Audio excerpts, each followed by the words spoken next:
Really important that we stand up against the TTIP. Okay? I'm going to hand you over to Caroline Lucas. Well, I'm just so glad that democracy did win there in the end. I was a bit worried. But it will only win if all of us get together and really campaign against this agreement. It's being negotiated behind closed doors in secret. So hardly anybody knows that it's happening, and that's why this demonstration and protest and image and creativity this morning is so important, so that more and more people will know just what is at risk with this transatlantic trade and investment partnership. And they've made it such a mouthful, partly because it makes it harder to campaign in the streets saying what do we want. But anyway, we don't want TTIP, and the reason we don't want it is because it enshrines corporate power and completely undermines democracy. All of those laws that we have striven for, those environmental regulations, social standards, health and safety, all of those democratically agreed standards are now at risk from corporate powers because they can simply challenge those in the courts, say that they are a barrier to trade, and then those standards will fall. This so-called investor-state agreement is absolutely toxic. Already we've got examples where Philip Morris is trying to sue the Australian government because they wanted to have plain packaging on the cigarettes. Already in Germany, Vattenfall is trying to stop the phase-out of nuclear power in Germany because it puts their profits at risk. What is at stake here is nothing less than democracy, upholding democracy. And that's why I'm really pleased to say that there's more people here than I expected, that more and more people are joining this campaign. I'll keep fighting for alternatives in Parliament, keep fighting to try to stop this in Parliament. And please go out from here and tell at least 10 people today who don't know what TTIP is, go out there, tell them what it is, and get them to campaign as well.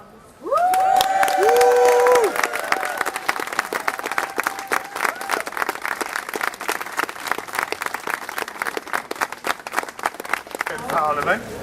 So we've got both the UK and the European Parliament here today talking to you. It's fantastic this is going on here, and it's fantastic that there's 17 other demonstrations going on right now all over the UK.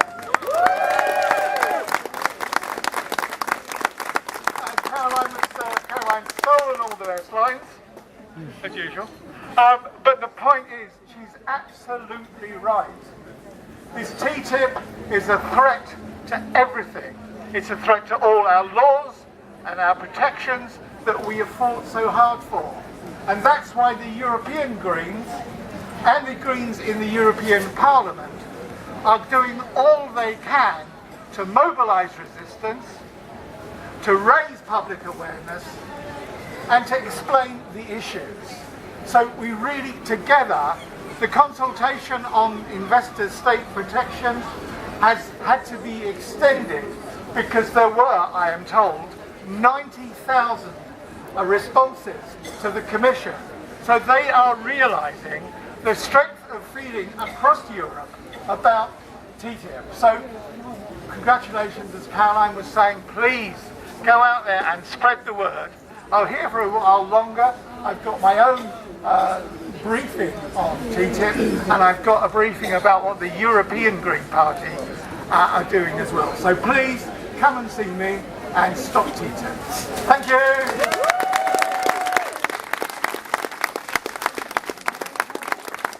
Does anybody here from Factory Sussex want to say a few words?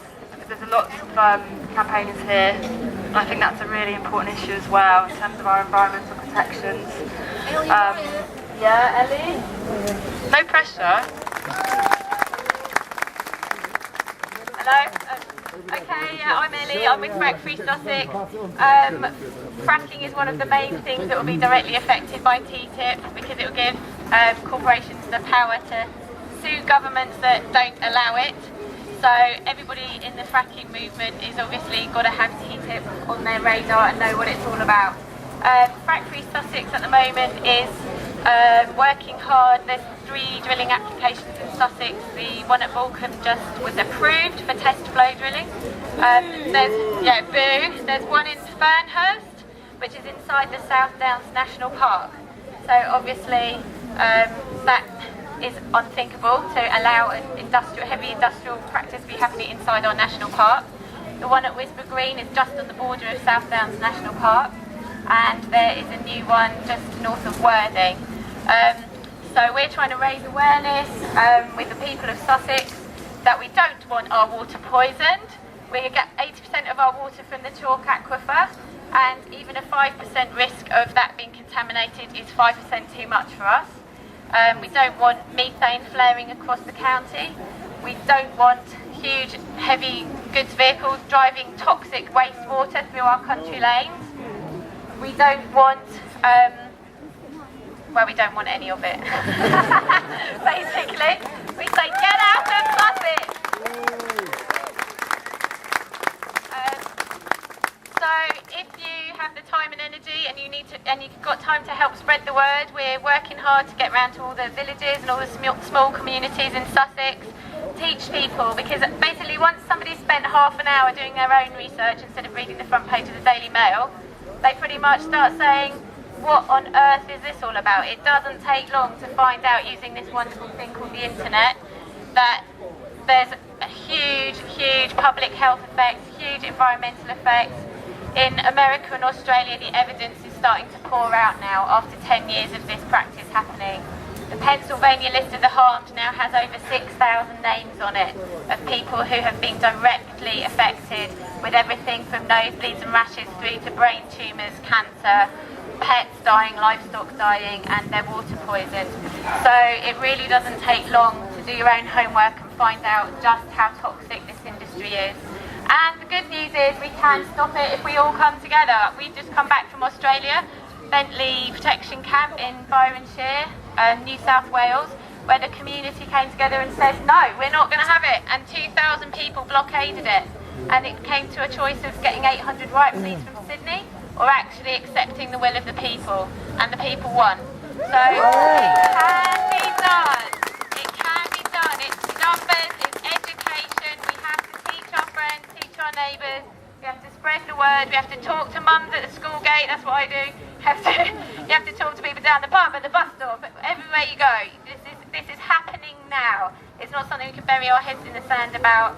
It's happening in Sussex now. The applications are in. If you haven't objected online, you must do so. There's a petition online for West Sussex County Council to force a debate on fracking that needs 3,000 names, and if we get 3,000 names, then they have to have a proper debate about it instead of shuffling it through behind everyone's backs. So take action. I've got sheets here that give you top 20 ways to get fractivated, places to go for research, things you can do, ideas for spreading the word to people. So yeah, we must all join together in our communities. You can talk about that if you want. Okay, that's it.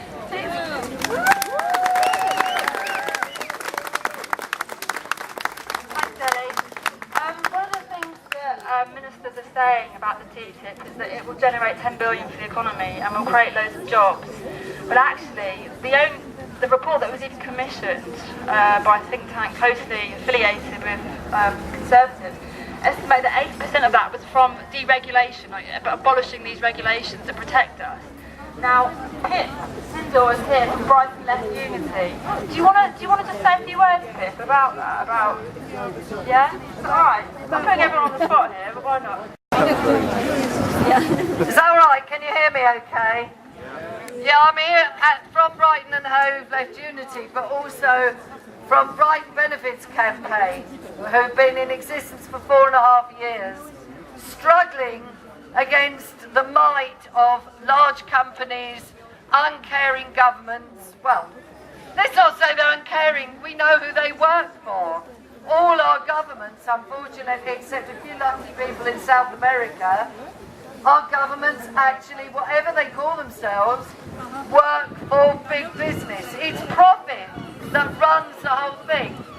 That's what TTIP is about. It's so that they make unlimited profit, and we ordinary people who should be buying the goods and working in factories and doing all the menial stuff are just ignored. Our interests don't matter because we get in the way of them making money. If somebody's sent off to do workfare for nothing, well, it's not nothing, of course.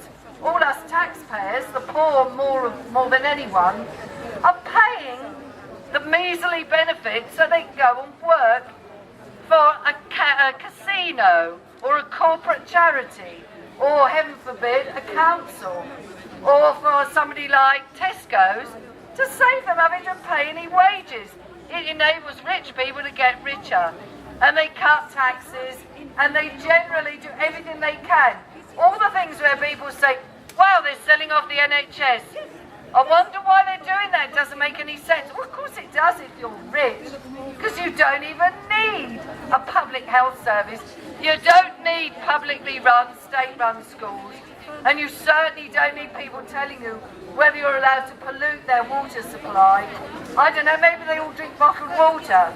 Sometimes I get the feeling the rich have got another planet lined up, and when the rest of it all completely is messed up here, they're all going to set off and leave us. Because that's how they're treating it. How can they imagine they will be free of what's happening here? So TTIP, people like Monsanto, we all know them, who are destroying the food supply by pushing GM crops and buying up water companies, privatised water companies over the whole world, and people like Dow Chemicals, who produced Agent Orange involved in warfare, they will be allowed to do anything they like. What we're saying is, all right, so who you vote for isn't going to change it all. It does matter, obviously, people like Caroline, and we hope when we get people from Left Unity into positions in government as well, we will say and be able to raise these issues in Parliament and be able to say them and be taken seriously on the media. But it takes more than that. It takes strikes like on Thursday, and it takes action like this, and it takes people refusing to allow it to happen. Together, that's how we'll win. Solidarity, and eventually I suspect we won't be able to change the system, we'll have to get rid of it. So eventually it'll be revolution.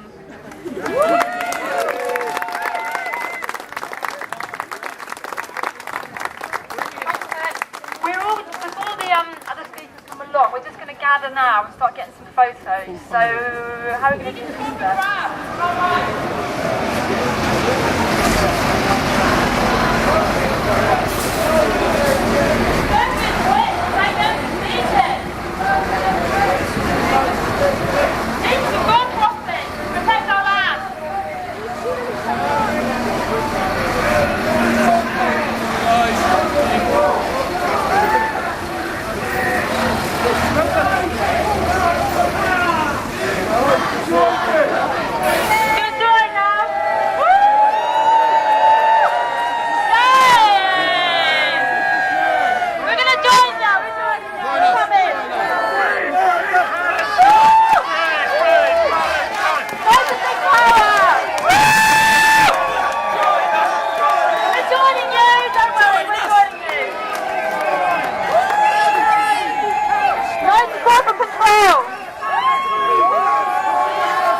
We're fighting against fracking and the TTIP. Yes, brilliant. We're coming to join you now.